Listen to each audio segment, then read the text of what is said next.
Hello and welcome back to my channel. I'm Sarah Edens and I'm so happy you chose to join me today. We're talking about ways that you can set your financial intentions for 2024. So it really pays to be strategic and have a long-term plan when it comes to your money, rather than just kind of winging it and taking it week to week or month to month. A lot of times if you do that, life goes a little bit faster than you expected and you might be at a point where you're like, oh my goodness, I really wish I'd thought a little bit sooner about starting to save and invest for retirement, for example, or I wish I'd started saving money for a down payment on our first home sooner, rather than get sucked into kind of all the like immediate things that tend to be right up in our face when it comes to just kind of the daily ebb and flow of our money. So it's just something where if you can have a little bit of a strategy, it definitely is helpful. It does not have to be perfect by any means, but just something that's going to help give you a game plan for where you're headed in 2024 with your finances. So let's talk about 10 ways that you can really start to set your intentions for not just this year, but any year when you're watching this. This can be for absolutely any new year, but we're talking about this here in January of 24. So let's dive right into this. So the first one that I would really encourage you to do is start prioritizing your savings. So obviously this is something that there's a balance of how much you want to save versus how much you want to perhaps invest if you're an investor. And so it's something where you do want to balance that out with both your risk tolerance, your place you are in your life in terms of what generation or what decade you are in your life, how close you're coming to retirement, versus how much you might just be starting out. So that's a good thing to talk with an investment advisor about when it comes to how much should you save versus how much you should invest. But really start to make sure that you have savings for kind of the core things. So for example, that you have an emergency savings fund that you start to build for 2024 that gets you anywhere from 3 to 6 months of kind of your core living expenses so that you could keep paying your rent or your mortgage. So you could keep paying for food, you could keep paying your insurance premiums, things like that, and not have it be an absolute crisis if you lost your job suddenly or there was a kind of gap in your pay because of furlough, for example, and all of a sudden you were at the state unemployment benefits office just scrambling. So that's where having that 3 to 6 months of just your fundamental expenses, just basically like a really stripped back budget of like no fun spending, no discretionary spending, just the bare essentials, utilities, things like that. So that's something that I would really encourage you to prioritize this year in particular, as we are probably looking at heading into a recession here in the next 12 to 18 months as well. You can check out my recession watch and recession preparedness videos as well that I'll link to in the description. But savings is going to be a good strategy, particularly for this year. Any year is great, but especially this year. Number 2 is to become an informed investor. So we already touched on this as well, and this is not something I advise about on my channel about what to invest in or how to structure your portfolio, but there's a lot of great channels out there that do that. There's a lot of great podcasts, and there's just a lot of great information for free online. You can also hire an investment advisor who can help you structure your portfolio. But just remember, when it comes to investing, don't ever invest money that you're not willing to just lose and just kind of walk away from. And that's a good mindset to have because that'll help you kind of balance out that risk that does come with investing. If you're really having a lot of trouble with your risk tolerance and it's just too much to really think through, you can look at things like high yield savings accounts and certificates of deposit. Both of those are FDIC insured, and they're going to get you at least a slightly better rate of return than your money will just sitting in an account, and like a regular savings account. And then that way you can start to build some wealth that way. It's not typically a way to build a lot of wealth, but it'll at least help your money hold some value with the way inflation affects our money. So anyway, that's something to look into as well. The other thing that's kind of cool if you're just a newbie to investing is that a lot of the different investment platforms have a way where you can set up your portfolio, set up your profile, and then rather than starting to invest your money, you can actually set up an account that basically lets you play around with, here's a sample portfolio that I would put together, and then you can see how it would perform over time rather than putting your money in. It's just kind of like a test, like a test account, so that you can kind of get comfortable with how all of it works before you put your money into the stock markets, for example. And then there's a lot of other things that you can also invest in as well. There's obviously property and real estate. There's just so many different investment vehicles. So definitely check all of those out as you kind of educate yourself about investing in 2024. Number 3 is to develop budgeting skills. So this is something we talk about a lot here on my channel. Check out my budgeting playlist. I'll link to that in the description as well. But budgeting is just such a core component of what I teach here in terms of those core personal finance skills. So really start to work on a good budgeting strategy for yourself and your household. And whatever works for you works for you. I mean, I kind of use a system that's a little bit of a combination of like the envelope system and zero-sum budgeting. And I'll make a whole video at some point on like exactly how my system works. I have a tutorial about my budget that I use in Excel, and I'll link to that below so you can kind of see exactly what I do. But just find something that works for you. You might enjoy using a budget app better, something like that. So just look around and figure out what's going to work best for you. Use that. There's no right way to budget. Number 4 is practice frugality. So this is something that is not super popular, but it is something that will definitely pay off for you as you're kind of strategizing about this year. So it's just kind of figuring out for you, what does a comfortable lifestyle look like that's not excessive or not running you into a lot of debt, and that's meeting your needs, but not perhaps, being anything that's going to impress anybody, right? So it's just that frugal living is kind of a perspective that is not something that we see celebrated on social media. I guess perhaps the minimalist movement does it a little bit. But just being able to really realize that you want to think of yourself not just as a consumer, but also as a saver, and potentially, if you're interested in investing, as an investor. So you want to kind of make that shift from being just like everybody else and everybody's buying the latest thing and nobody's saving for the future and nobody has any money. You're not one of those people, because you're clearly here watching this video and learning. So you are like right where you need to be right now. But just being able to really start working on your mindset about how you think about yourself and how you think about your money, that your money goes out and works for you and makes interest, whether that's in a high yield savings account, a certificate of deposit, in your stock portfolio, in your real estate holdings that you have, whatever the case might be, that your money works for you. You don't just like spend it all on consumer goods that are going to like instantly have no value, and you're just like giving them away to a charity store a couple of years later because you're like, oh my gosh, I didn't even like it that much and it was just a fad or whatever. So just kind of having a bit of more of a frugal mindset towards the way you spend your money, and then thinking about your money as something not just to spend, but also to save and invest is really helpful as well.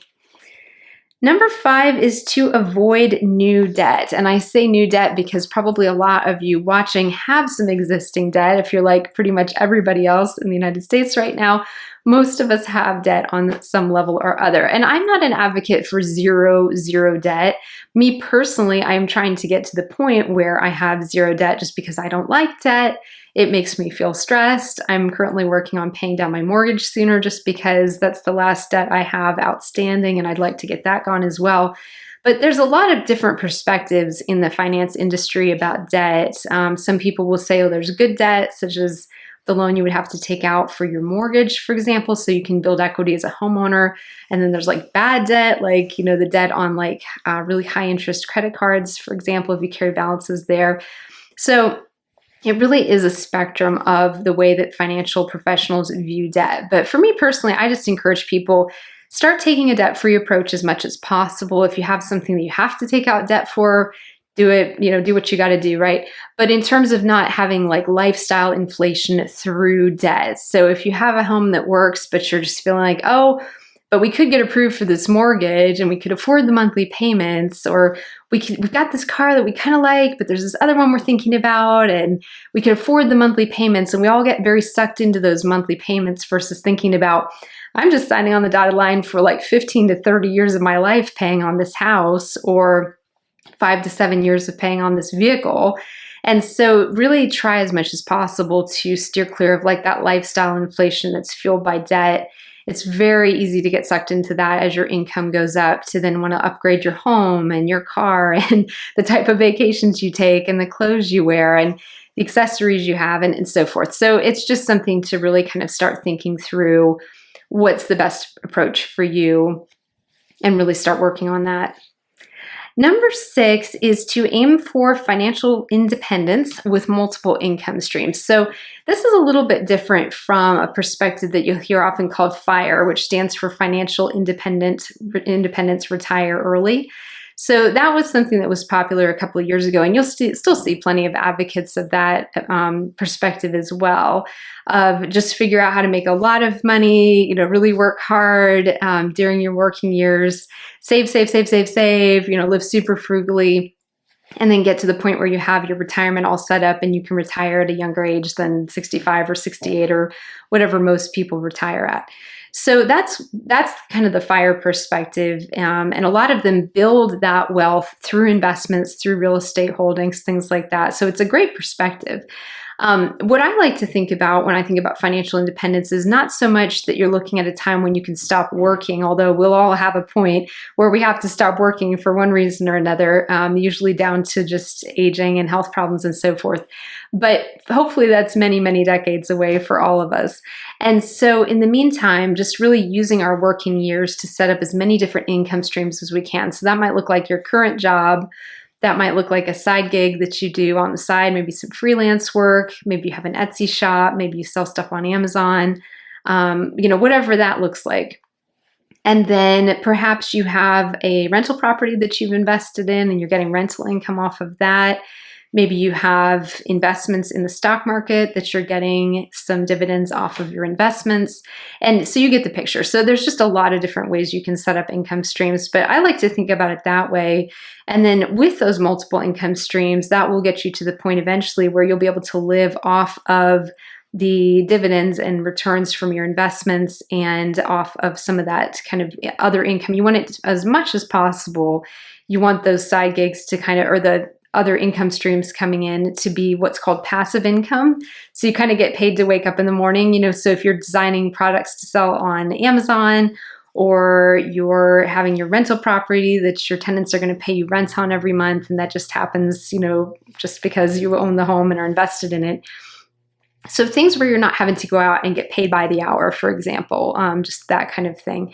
So it could even be a YouTube channel. That's something that many YouTubers get their following built up enough, and then they get the monetization off of their channel through Google AdSense, and then they are making money every time people watch a video. So all kinds of different ways to get creative about this. So just definitely think that through this year in terms of, first of all, how many income streams do you have right now? And then do you want to change that? And if so, how can you get creative and start making some improvements there so that eventually you can get to a point where you're paid just to wake up in the morning is the goal. And then maybe you have a job that you love, whether it's working for another company, working for yourself as an entrepreneur, kind of whatever job brings you joy. And maybe you keep doing that well past 65. I mean, there's definitely studies that have been done that have shown that sometimes when people retire and they quit a job that was meaningful to them and that they enjoyed, they suddenly lose a lot of kind of their sense of purpose in life, because that meaningful work is one of the things that keeps us going and makes us want to get out of bed in the morning. And so for some people, they may not want to fully retire even when they get to retirement age to collect their pensions, for example, if you're in a situation like that. So it's just something to really start to think through of where do you see yourself at retirement? It might be decades and decades away, but kind of what are your thoughts on that? And how do you want to start now with building up all those things that will let you do whatever you want to do when you get older, and not necessarily just have to be out there working by the hour because you didn't save, didn't invest, and didn't build those multiple income streams now. This is really the time to do it. So that's something to think through. Number 7 is practice generosity. So this is another thing as you work on kind of intention and goal setting for 24. It's really helpful to think about the ways that you can give back, whether that's in your community or to charities around the globe that are supporting causes that are near and dear to your heart. Just as much as you can balance that out with your other goals of, say, saving and investing and so forth, just really don't forget to be generous with others, because it really helps to have that attitude of being able to hold your money not with like closed fists, but with an open hand. It's something that I was inspired by Ken Honda in his book, Happy Money. He talks about money being a flow, and it flows into our life and it flows out of our life, and we can share it with others and let that flow into their lives as well. So obviously you have to be practical about it. I don't want you donating all of your money and then having like nothing for saving or investing. Personally, I love philanthropy, and I tend to go a little bit more on the side of accidentally like donating way too much every time there's natural disaster, or there's a charity of mine that's putting out a call for fundraising or whatever. And I'm like, oh dear, like the giving blew the budget this month. So it really is something that I really, really enjoy. And but it is also something that for myself and for you as well, you do want to balance that out with the rest of your budget. But I think if you're going to blow your budget, probably like charitable giving is like the best thing to blow your budget on, frankly. But again, it's all about balance, and that's what we're here doing. Number 9 is to start building financial security. So this ties in a little bit with planning for retirement, of course, but it's also just about knowing that you've got the resources to be able to meet your needs today as well as tomorrow. So it's about having that emergency fund.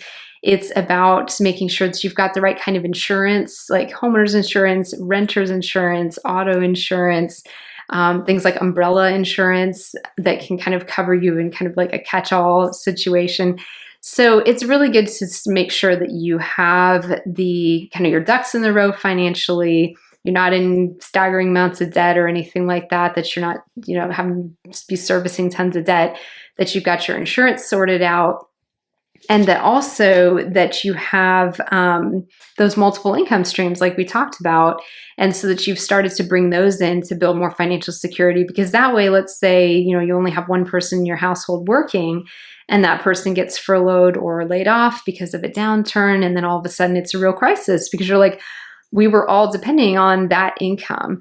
And so if you have multiple people in your house bringing in money, either full-time or part-time, that's obviously something that's pretty common these days, because it's just necessary with the way that inflation is and the way our modern society works. Everybody's got their own careers and professions now.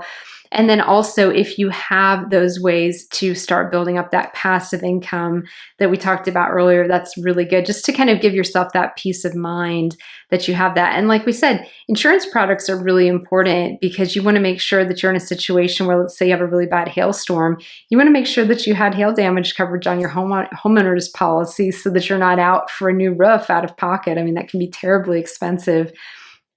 And so really start to think through, okay, like, are we protected for the right types of things? You can always call up your insurance company and talk through, do we have the right kinds of insurance for our situation? Maybe you haven't reviewed your insurance policies in a really long time, and it's a good time now to go back and look and just make sure that you have everything set up that way, so your insurance company can help you with that as well.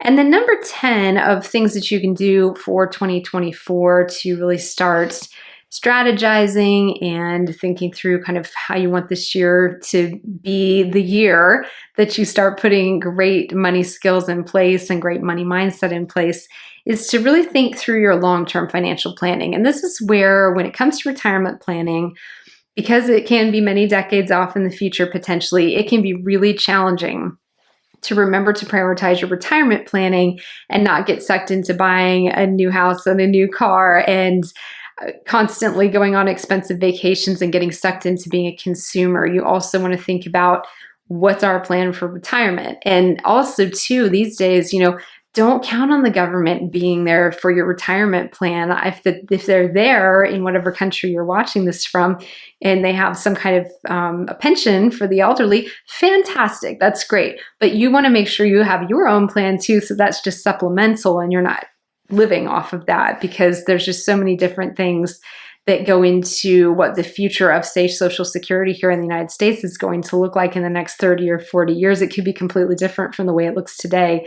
And so it's just really important to make sure that you're not planning to be dependent on the government in your old age, for example, or if you have a pension with your company, even that's not your only plan, is to just retire on that company, because stuff happens to companies, and unfortunately, so they're not always there for the long term. So many things can change. And so it's really good to sit down with a good retirement planner and come up with a game plan. And that's something that I would highly recommend that you hire someone to work with and figure out, okay, given kind of when our target is to retire, what our income is, and what our situation is, what do we need to be doing today and next month and the following month and next year and so forth down the line, to make sure that by the time we get to retirement, there's the nest egg for us there that we need to have during that phase in our life. And so that's something to really start to think through.